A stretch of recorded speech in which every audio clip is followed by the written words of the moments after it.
Hello everyone, welcome to my daily blogging channel Tales of Pooja. সকালটা আমাদের শুরু হয় সিডস ওয়াটার দিয়ে। এটা শরীরের জন্য ভালো, তাই আমরা এটা রোজ খাই। আমরা তিনজনই খাই। দেখুন কিরকম কি কেন কত প্রশ্ন ওর। যাই হোক, ও খেতে খেতে আমি ততক্ষণে চলে গেলাম রুটি করতে।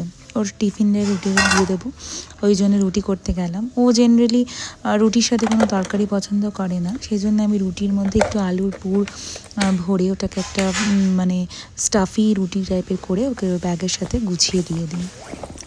এরপরে চলে আসে ওর জল এবার আমি ভরতে চলে গেলাম। জলটাকে তাড়াতাড়ি করে ভরে নিয়ে, শুধু জল ভরলেই হবে না, সেটাকে আবার গরমও করতে হবে। জল গরম করে নিলাম, গরম করে ওর ব্যাগের সামনে রেডি করে ওকে দিয়ে দিলাম। তখনও তিনি জল খাচ্ছেন। যাই হোক, তারপরে ও এলো ব্রাশ করতে। অনেকক্ষণ ধরে ব্রাশ করার পরে, অনেক প্রশ্নের পরে ওনার ব্রাশ করা শেষ হলো এবং তারপরে ওর শুরু হলো ক্রিম মাখানো, জামা পরানো, ওকে রেডি করা।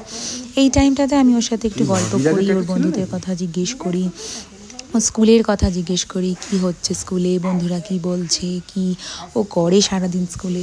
ওর সাথে একটুখানি টাইম স্পেন্ড করি এভাবেই, কারণ সাধারণত বসে বসে ওর সাথে গল্প করা খুব একটা আমার হয়ে ওঠে না, তাই জন্য ওর সাথে আমি এভাবে একটুখানি টাইম কাটিয়ে নিই।